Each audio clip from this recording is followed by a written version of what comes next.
So ನೋಡಿ, ನಮ್ಮ nursing ಯಾರೆಲ್ಲ ಮಾಡಿದರೋ ನಿಮ್ಗೆ ಎಷ್ಟೊಂದೆಲ್ಲ ಆಪರ್ಚುನಿಟಿಗಳು ಸಿಗ್ತಾಯಿದ್ವು ಅಂತಂದರೆ, ಸೊ ಸದ್ಯಕ್ಕೆ ಈಗ ನರ್ಸಿಂಗ್ ಇರತಕ್ಕಂಥ ರಿಕ್ರೂಟ್ಮೆಂಟ್ಗಳು ಬೇರೆ ಯಾವುದು ಕೂಡ ಡಿಪಾರ್ಟ್ಮೆಂಟಲ್ಲಿ ಸಿಗಲ್ಲ ಅಂತ ಅನ್ಬೋದು. ಸೊ ಈಗ ತಾನೇ ESI ಕಡೆಯಿಂದ ಗೊತ್ತಿರೋ ಬಗ್ಗೆ ESI ಕಡೆಯಿಂದ ಮತ್ತು ಕ್ರೈಸ್ ಕಡೆಯಿಂದನೂ ಕೂಡ ಏನು ನಡೀತಾ ಇತ್ತು, ಎರಡೂ ಕೂಡ ರಿಕ್ರೂಟ್ಮೆಂಟ್ ಎಕ್ಸಾಮ್ಸ್ ಕೂಡ ಅನೌನ್ಸ್ಮೆಂಟ್ ಆಗಿತ್ತು. ಆ್ಯಂಡ್ ನಿಮ್ಗೆ ಆಳೆ ಗೊತ್ತಿರೋ ಬಗ್ಗೆ RRB ನೋಟಿಫಿಕೇಶನ್ ಕೂಡ ಬಂದಿದೆ. ಆ್ಯಂಡ್ ಸೆಂಟ್ರಲ್ ಗೌರ್ಮೆಂಟ್ಗೆ ಸಂಬಂಧಪಟ್ಟ ಹಾಗೆ. ಆ್ಯಂಡ್ ಅದೇ ರೀತಿಯಾಗಿ ನಾರ್ಸೆಟ್ಗೂ ಕೂಡ ಈಗಾಗಲೇ ನಾರ್ಸೆಟ್ 11 ಎಕ್ಸಾಮ್ಸ್ ಕೂಡ ನಡೀತದೆ.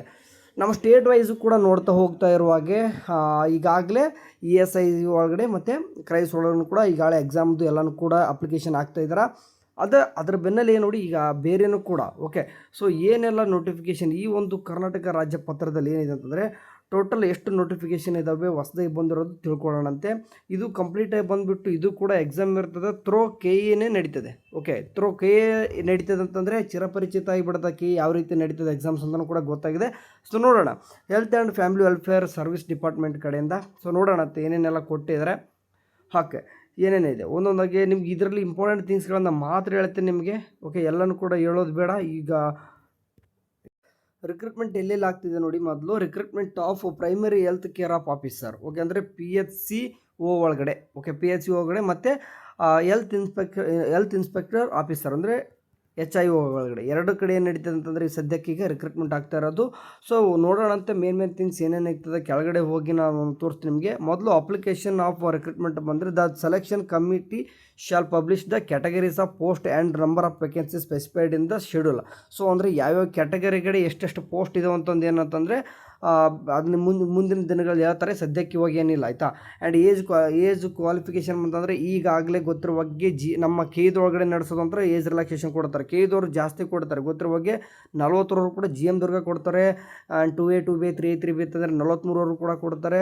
ಆ್ಯಂಡ್ ಅದೇ ರೀತಿಯಾಗಿ ನೀವು SC ಆಗಿತ್ತಂದರೆ 45 ಕೂಡ ಕೊಡ್ತಾರೆ. ಕ್ಯಾಟಗರಿ 1 ಇದ್ರೂ ಕೂಡ ಕೊಡ್ತಾರೆ. ಅಂದರೆ ಏಜ್ ರಿಲ್ಯಾಕ್ಸೇಷನ್ 40 43 45 ಕೂಡ ಹೋಗ್ತದೆ. ಓಕೆ, ಸರಿ. ಹಾಗೆ ನೆಕ್ಸ್ಟ್ ನೋಡೋಣಂತೆ. ನಿಮಗೆ ಈ ಎಕ್ಸಾಮ್ ಪ್ಯಾಟರ್ನ್ ಸ್ವಲ್ಪ ಡಿಫ್ರೆಂಟ್ ಇದೆ ಕಂಪೇರ್ಡ್ ಟು ಅದರ್ಸ್. ಈ ಸರ್ತಿ ಸ್ವಲ್ಪ ಡಿಫ್ರೆಂಟ್ ಕಾಣುತ್ತದೆ ನಮಗೆ. ಇಲ್ಲಿ ತೋರಿಸ್ತಿದ್ದೀನಿ. ಓಕೆ, ಒಂದೊಂದಾಗಿ ಈಗ ಇಷ್ಟೊತ್ತು ನೋಡಿದ್ದೇನಂತಂದ್ರೆ ಮೇಲ್ಗಡೆ ಅಪ್ಲಿಕೇಶನ್ ರಿಕ್ರೂಟ್ಮೆಂಟ್ ನೋಡಿದ್ರಿ. ಆ್ಯಂಡ್ ಎಲಿಜಿಬಿಲಿಟಿದಲ್ಲಿ ಬರೋಣ. ಎಲಿಜಿಬಿಲಿಟಿಲಿ ಏನೇನೆಲ್ಲ ಇದೆ ನೋಡಿ. Candidates who have secured more than 50% in the qualify examination. ಅಂದರೆ ಎಕ್ಸಾಮ್ ನಡೀತದೆ, ಅದಕ್ಕೆ ಮಿನಿಮಮ್ 50%. ಎಷ್ಟು ಮಾರ್ಕ್ಸ್ ಇದ್ದ ಅಂತಲೂ ಕೂಡ ಹೇಳ್ತೀನಿ ನಿಮಗೆ. ಓಕೆ, ಸೊ ಅವ್ರು ನಡೆಸ್ತಕ್ಕಂಥ ಎಕ್ಸಾಮಲ್ಲಿ ಮಿನಿಮಮ್ 50% ತಗೋಬೇಕು. ಮೋಡ್ ಆಫ್ ರಿಕ್ರೂಟ್ಮೆಂಟ್ ಯಾವ ರೀತಿ ನಡೀತು ಅಂತಂದರೆ, ಕರ್ನಾಟಕ ಎಕ್ಸಾಮಿನೇಷನ್ ಅಥಾರಿಟಿ ಏನು ಮಾಡ್ತಾರೆ, ಎಕ್ಸಾಮ್ಸ್ನ ನಡೆಸ್ತಾರೆ. ಅಂದರೆ ನಿಮಗೆ MCQ ಇರ್ತದೆ. ಆ್ಯಂಡ್ ಅದೇ ರೀತಿ ಬೇರೆ ಆಸ್ಕಿ ಕೂಡ ಇದೆ. ಅದೊಂದು ತಲೆ ಇಟ್ಕರಿ. ಇಲ್ಲಿ ನೋಡಿ, for example primary health care ಆಫೀಸರ್ಗೆ ಯಾವ ರೀತಿ ಇರ್ತದೆ. ಇವಾಗ ಕಾಂಪಿಟೇಟಿವ್ ಎಕ್ಸಾಮಿನೇಷನ್ ಶಾಲ್ ಬಿ ಫಾರ್ಮಾನ ಅಬ್ಜೆಕ್ಟಿವ್ ಮಲ್ಟಿಪಲ್ ಚಾಯ್ಸ್ ಕ್ವೆಶನ್ಸ್ ಅಂದರೆ MCQ ಇರ್ತದೆ ಪೇಪರ್.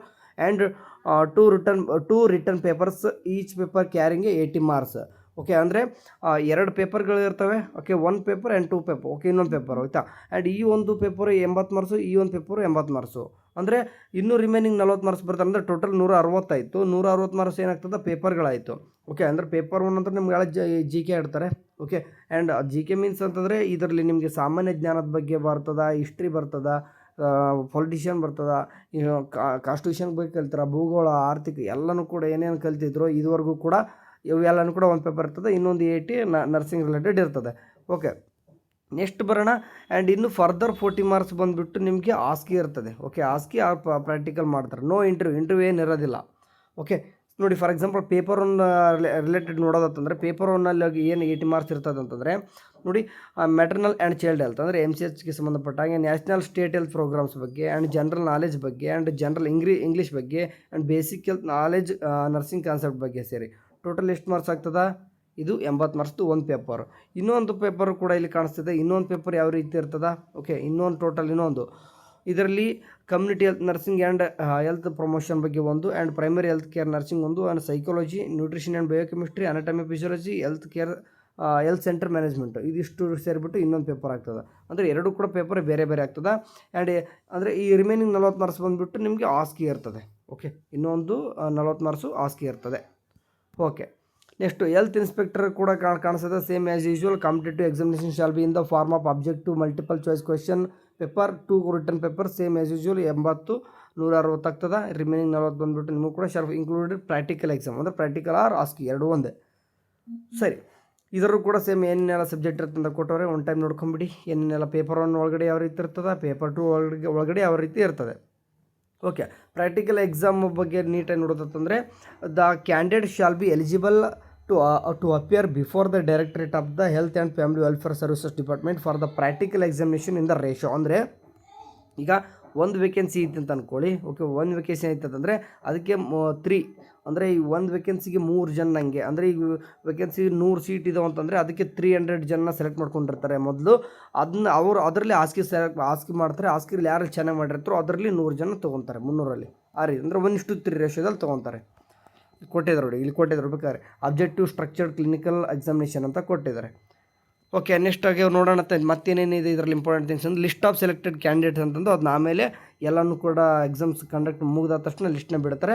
ಅಪಾಯಿಂಟ್ಮೆಂಟ್ ಕ್ಯಾಂಡಿಡೇಟ್ ಬಗ್ಗೆ ನೆಕ್ಸ್ಟು ಇದರಲ್ಲಿ ನಾವು ನೋಡಬೇಕಾಗಿದ್ದು 1205 ಪೋಸ್ಟ್ಗಳು ಪ್ರೈಮರಿ ಹೆಲ್ತ್ ಕೇರ್ ಆಫೀಸರ್ ಅಂದರೆ PHCO ಒಳಗಡೆ ಇರತಕ್ಕಂಥದ್ದು. ಸ್ಟಾರ್ಟಿಂಗ್ ಸ್ಯಾಲ್ರಿ ಕಾಣಿಸ್ತಿದೆ ನಿಮಗೆ, ಸ್ಟಾರ್ಟಿಂಗ್ ಟು ಎಷ್ಟುವರೆಗೂ ಕೂಡ ಕೊಟ್ಟರೆ ಅಂದರೆ 7 ಪೇ ಇದೆ ಇವಾಗ ಸದ್ಯಕ್ಕೆ 37,500 ಹಿಡಿದು 76,100ವರೆಗೂ. ಇನ್ ಬಿಟ್ವೀನ್ ಈಗ 40K ಅಂತೂ ಸ್ಟಾರ್ಟ್ ಆಗುತ್ತೆ ನಿಮಗೆ starting. Okay, must only B female candidates only ಕಾಣಿಸ್ತಿದೆ, ಫೀಮೇಲ್ ಕ್ಯಾಂಡಿಡೇಟ್ಸ್ ಓನ್ಲಿ. ಅರ್ಥ ಆಯ್ತಾ? ಅಂದರೆ ಇದು ಯಾವುದೇ ರೀತಿಯಾಗಿ ಮೇಲೆ ಇರೋದಿಲ್ಲ, ಫೀಮೇಲ್ ಕ್ಯಾಂಡಿಡೇಟ್ಸ್ ಓನ್ಲಿ ಇರ್ತದೆ. ಇನ್ನೂ ಕೂಡ ಅಪ್ಲಿಕೇಶನ್ ಸ್ಟಾರ್ಟ್ ಆಗಿಲ್ಲ, ನೆಕ್ಸ್ಟ್ ಸದ್ಯದರಲ್ಲೇ ಬರುತ್ತಂತ ಹೇಳ್ತಾ ಇರೋದು.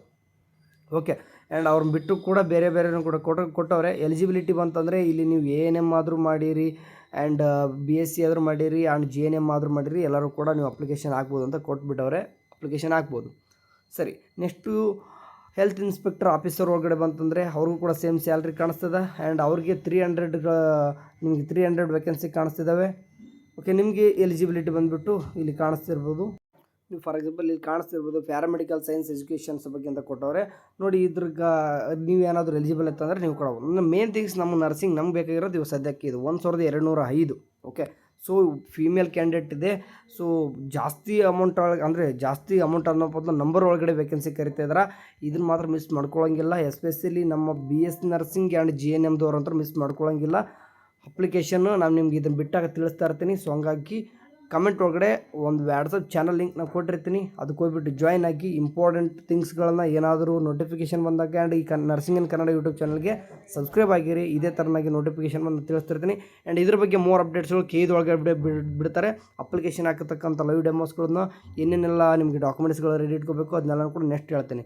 ಓಕೆ, ಸೊ ಸಿಂಪಲ್ ಆಗಿ ಸಮ್ರಿ ಆಫ್ ದಿಸ್ ವಿಡಿಯೋ ಏನಂತಂದರೆ 1205 ಪೋಸ್ಟ್ಗಳು PHCದಲ್ಲಿ ಕರೆದಿರೋದು.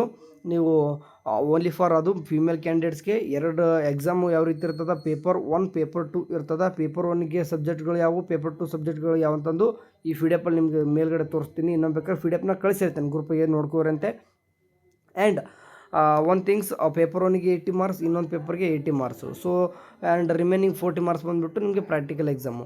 ಯಾರು ಪೇಪರ್ 1 ಪೇಪರ್ 2 ಬರ್ದಿರ್ತಾರೋ ನಿಮ್ಮ ಅದರಲ್ಲಿ 1:3 ರೇಷೋದಂಗೆ ಒಂದು ಲಿಸ್ಟ್ನ ಬಿಡ್ತಾರೆ KEದವರು. ಆ ಲಿಸ್ಟ್ ಒಳಗಡೆ ಯಾರೆಲ್ಲ ಇರ್ತಾರೋ ಅವ್ರು ಮಾತ್ರ 40 ಮಾರ್ಕ್ಸ್ ಆಸ್ಕಿಗೆ ಎಲಿಜಿಬಲ್ ಇರ್ತಾರೆ ಎಕ್ಸಾಮ್ಸ್ಗೆ ಬರಲಿಕ್ಕೆ.